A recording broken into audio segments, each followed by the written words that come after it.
புனித ஜோவான் எழுதிய நற்செய்தியிலிருந்து வாசகம். அதிகாரம் 1, திருவசனங்கள் 13 தொடக்கம் 17 வரை. அக்காலத்தில் இயேசு நிக்கதேமிடம் கூறியது: விண்ணகத்திலிருந்து இறங்கி வந்துள்ள மாண்ட மகனைத் தவிர வேறு எவரும் விண்ணகத்திற்கு ஏறி சென்றதில்லை. பாலின் நிலத்தில் மோசேயால் பாம்பு உயர்த்தப்பட்டது போல மாடமகனும் உயர்த்தப்பட வேண்டும். அப்பொழுது அவரிடம் நம்பிக்கை கொள்ளும் அனைவரும் நிலை வாழ்வு பெறுவர்.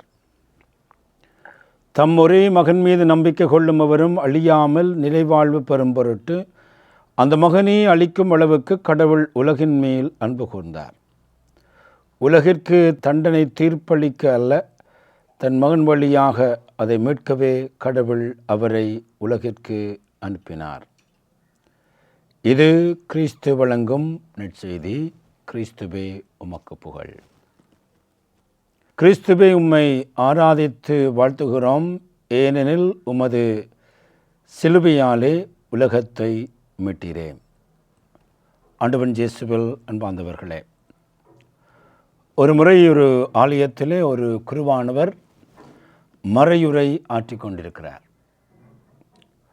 ஒரு ஆழமான ஒரு சாட்சியத்தை அந்த மறையுரையிலே அந்த குருவானவர் குறிப்பிடுகிறார். அதாவது, ஒரு பங்கிலே ஒரு இளைஞன் இருந்தான். அவன் கடவுள் நம்பிக்கை அற்றவன். ஆகவே ஒவ்வொரு ஞாயிறு காலையிலே வந்து அந்த ஆலயத்துக்கு போகிற மக்களை பார்த்து அவன் கேலி செய்வான். அதாவது, உங்களுக்கு வேறு வேலை இல்லையா? எதற்காக நீங்கள் ஆலயத்துக்கு போகிறீர்கள்? உங்களுடைய நேரத்தை வீணாக்குகிறீர்கள். இந்த ஆலயத்துக்கு போகிற நேரத்தை வேறு விடயத்திற்கு பயன்படுத்தினால் உங்களுக்கு அவ்வளவு பிரயோசனமாக இருக்கும் என்று அங்கிருக்கிற மக்களை அவன் எப்பொழுதும் கேலி செய்து கொண்டிருப்பான். ஆகவே அந்த மக்கள் பங்குக்குருவிடம் சென்று முறையிட்டார்கள்.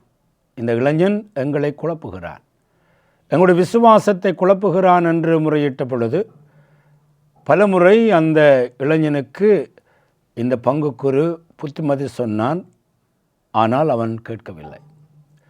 இறுதியாக ஒரு நாள் அந்த பங்கு தந்தை ஆலயத்தை விட்டு வெளியிலே வந்து, நீ இவ்வளவும் செய்கிறாய், நான் சொல்லுகின்ற ஒன்றை உன்னால் செய்து காட்ட முடியுமா என்று கேட்கிறார். அவன் சொல்கிறான், எல்லாம் என்னால் செய்ய முடியும், எது என்னால் செய்ய முடியாது, என்ன செய்ய வேண்டும் என்று சொல்லுங்கள் என்று கேட்டபொழுது அந்த குருவானவர் சொல்லுகிறார், நீ எனக்கு பின்னாலே வா. அவன் சொல்லுகிறான். ஆலயத்தினுடைய நடுப்பகுதியிலே அவனை கொண்டு வந்து நிறுத்தி அங்கு ஆலயத்தின் நடுவில் இருக்கின்ற அந்த சிலுவையை காட்டுகிறார். சொல்லுகிறார், இந்த சிலுவையை நீ உற்றுப்பார். உற்று பார்த்து கொஞ்ச நேரத்துக்கு பிற்பாடு நான் சொல்லுகின்ற வார்த்தைகளை நீ 3 முறை சொல்ல வேண்டும். நீ 3 முறையும் சொல்லி முடித்தாய் என்றால் நீ வெற்றி பெற்றவனாக கருதப்படுவாய் என்று சொல்லுகிறார். அவன் கேட்கிறான், என்ன சொல்ல வேண்டும்? அதாவது, அந்த சிலுவையை நீ உற்று பார்த்து, அந்த சிலுவையிலே மரித்திருக்கின்ற இயேசுவை பார்த்து, அந்த சிலுவையில் இருக்கின்ற காயங்களை பார்த்து, அந்த சிலுவைக்கு பின்னால் இருக்கின்ற அன்பை பார்த்து நீ சொல்ல வேண்டும், ஆண்டவரே, நீர் எனக்காக சிலுவையில் மரணித்திருக்கிறீர், நான் அதை பற்றி ஒரு கவலையும் கொள்ளவில்லை. Jesus, you died for me on the cross, but I don't care about it. I don't bother about it. இந்த வசனத்தை நீ 3 முறை சொல்ல வேண்டும். அப்படி நீ 3 முறை சொல்லிவிட்டாய் என்றால் நீ ஜெயித்தவனாக இருக்கிறாய் என்று சொல்லுகிறார். அவன் முதலாவதாக சொல்லுகிறான், ஆண்டவரே, நீர் சிலுவையில் எனக்காக மரணித்தீர், அதை பற்றி எனக்கு ஒரு கவலையும் இல்லை. 2வது முறை அவன் சொல்ல வெளிக்கிடுகிற பொழுது முதல் முறை சொன்னது போல அவனால் சொல்ல முடியவில்லை. தயங்குகிறான், சற்று குழம்புகிறான்.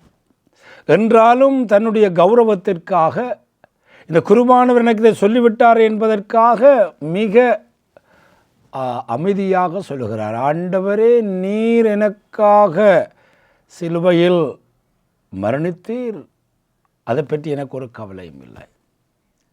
3வது முறை அவன் சொல்ல முயற்சிக்கிறான், அவனால் சொல்ல முடியவில்லை. குருவானவருடைய காலடிகளில் அவன் விழுகின்றான். இவ்வாறு அந்த நிகழ்வை சொல்லிய அந்த குருவானவர் சொல்லுகிறார், அன்பார்ந்தவர்களே, அந்த இளைஞன்தான் நான் என்று சொல்லுகிறார். அதாவது அந்த திருப்பலி ஒப்பு கொடுத்து கொண்டிருக்கின்ற, அந்த முறையை ஆற்றி கொண்டிருக்கின்ற அந்த குருதான் ஒரு காலத்திலே அந்த ஆலயத்துக்கு முன் நின்று ஆலயத்திற்கு போவதில் பயனில்லை என்று சொன்ன அந்த இளைஞன் அங்கிருந்த பங்கு தந்தையினால் அந்த சிறுச்சிலுவையை உற்று நோக்கி அந்த திருச்சிலுவையில் வருகின்ற அன்பை, அந்த திருச்சிலுவை கொடுக்கின்ற இரட்சணியத்தை நீ உற்று பார்க்க வேண்டும் என்று சொல்லி உற்று பார்க்க வைத்த அந்த கணம் அவருடைய வாழ்வை மாற்றியது. அவருடைய வாழ்வு புரட்டி போடப்பட்டது. அவன் வெளியிலே செல்லுகிறான், அவனுடைய வாழ்க்கை முற்றுமையாக மாறுகிறது. அவனால் அந்த அன்பை ஜீரணிக்க முடியவில்லை. அவ்வாறு இருந்து அவன் குறுமடம் சேருகின்றான். குறுமடம் சென்று ஒரு குருவாக மாறுகின்றான். ஆண்டவன் இயேசுவில் அன்பார்ந்தவர்களே, இதுதான் திருச்சிலுவையினுடைய பலம், இதுதான் திருச்சிலுவையினுடைய மகத்துவம். அந்த மகத்துவத்தை தான் இன்றைய நாளில் நாங்கள் கொண்டாடுகிறோம். ஆகவே அன்பார்ந்தவர்களே, இன்று ஆண்டின் பொதுக்காலத்தினுடைய 24வது ஞாயிற்றுக்கிழமையாக இருக்கின்ற பொழுதிலும் இது செப்டம்பர் மாதம் 14ஆம் தேதியில் இந்த ஞாயிறு வருகின்றபடியால் இன்று திருச்சிலுவையினுடைய பெருவிழாவை உலகம் கொண்டாடுகிற பொழுது இது மிக பெரும் விழாவாக இருக்கின்றபடியால் இந்த ஞாயிற்றுக்கிழமையிலே நாங்கள் 24ஆம் ஞாயிற்றுக்கிழமையினுடைய வாசகங்களை தியானிக்காமல் இன்று இந்த திருச்சிலுவையினுடைய பெருவிழாவை எங்கள் ஆலயங்களிலே நாங்கள் கொண்டாடி கொண்டிருக்கிறோம். அன்பார்ந்தவர்களே, இந்த திருச்சிலுவையினுடைய மகிமையை நாங்கள் புரிந்து கொள்ள வேண்டும். இந்த பெருவிழாவினுடைய வரலாற்று பின்னணி என்ன? அதாவது பேரரசர் கான்ஸ்டன்டைனுடைய தாய் ஹெலனா அவர்கள் புனித பூமிக்கு சென்று இந்த திருச்சிலுவையை தேடுகிறார். இயேசுவுடைய அந்த திருச்சிலுவை கண்டுபிடிக்க வேண்டும் என்கின்ற ஒரு பயணத்தோடு போன பொழுது அங்கு அந்த திருச்சிலுவையை அவர் கண்டுபிடிக்கிறார்.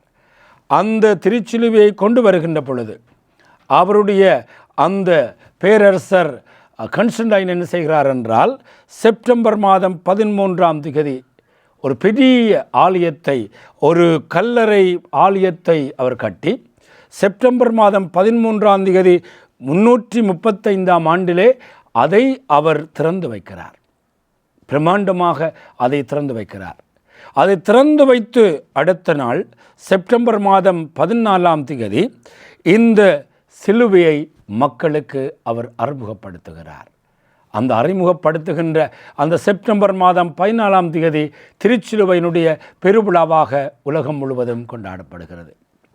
அன்பார்ந்தவர்களே, இந்த திருச்சிலுவையினுடைய இந்த திருவிலிய பின்னணி என்ன என்பதைத்தான் இன்றைய 3 வாசகங்களும் நமக்கு எடுத்துகின்றன. முதலாவது வாசகத்தை நாங்கள் பார்க்கிறோம்.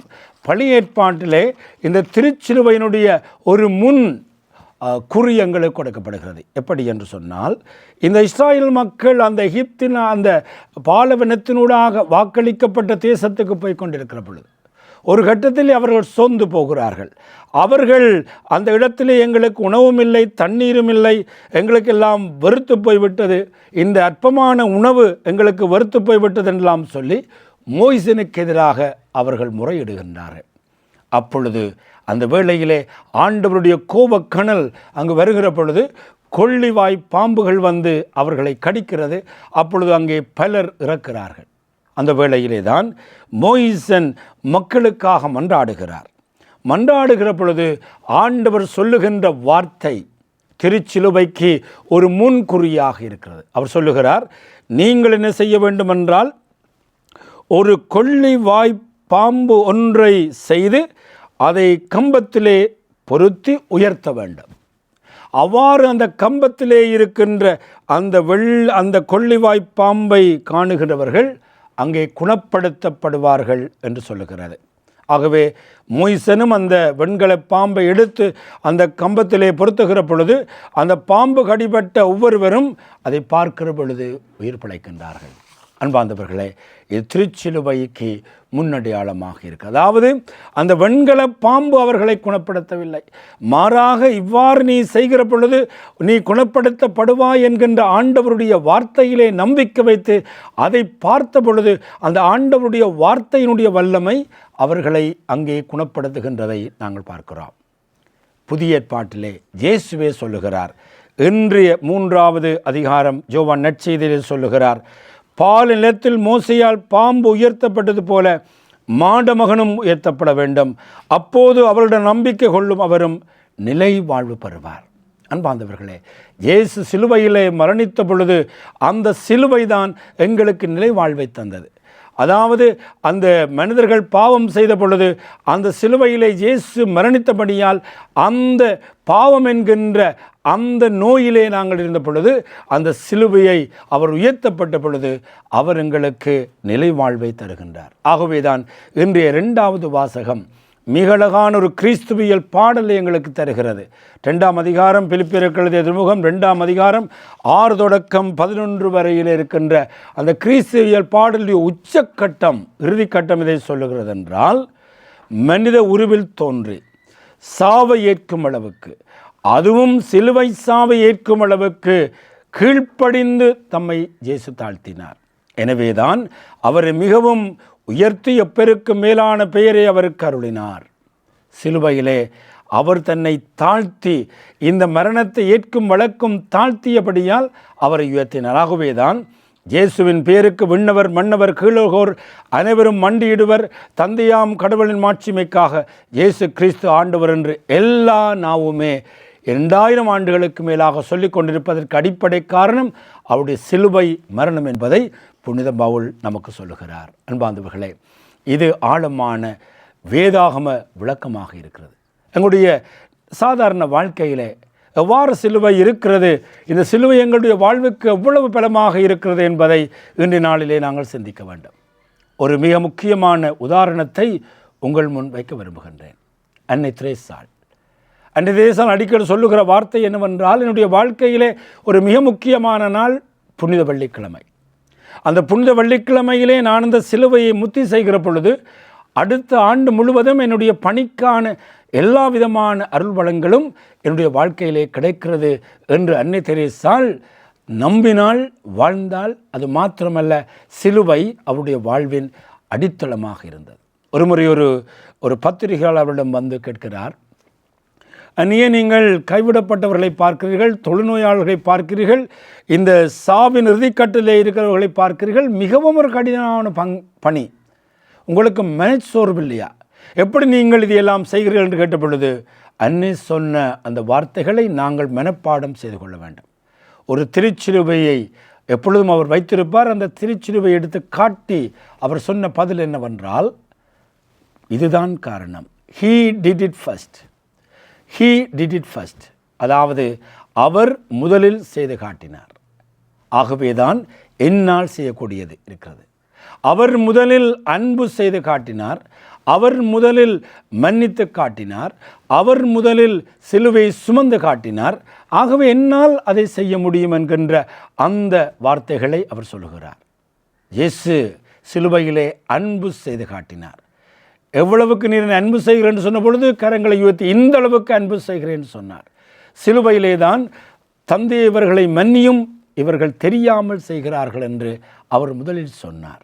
தன்னுடைய வாழ்விலே இந்த சிலுவையை கல்வாரி வரை சுமந்து எங்களுக்கு காட்டினார். ஆகவேதான் அன்னை திரேசாள் சொல்லுகிறார், he did it first, முதலாவது அவர் செய்தார். ஆகவே அன்பார்ந்தவர்களே, இன்று இந்த திருச்சிலுவை பெருவிழாவிலே நாங்கள் இந்த சிலுவையில் இருக்கின்ற அன்பை புரிந்து கொள்ளுகிறோம், மன்னிப்பை புரிந்து கொள்ளுகிறோம்.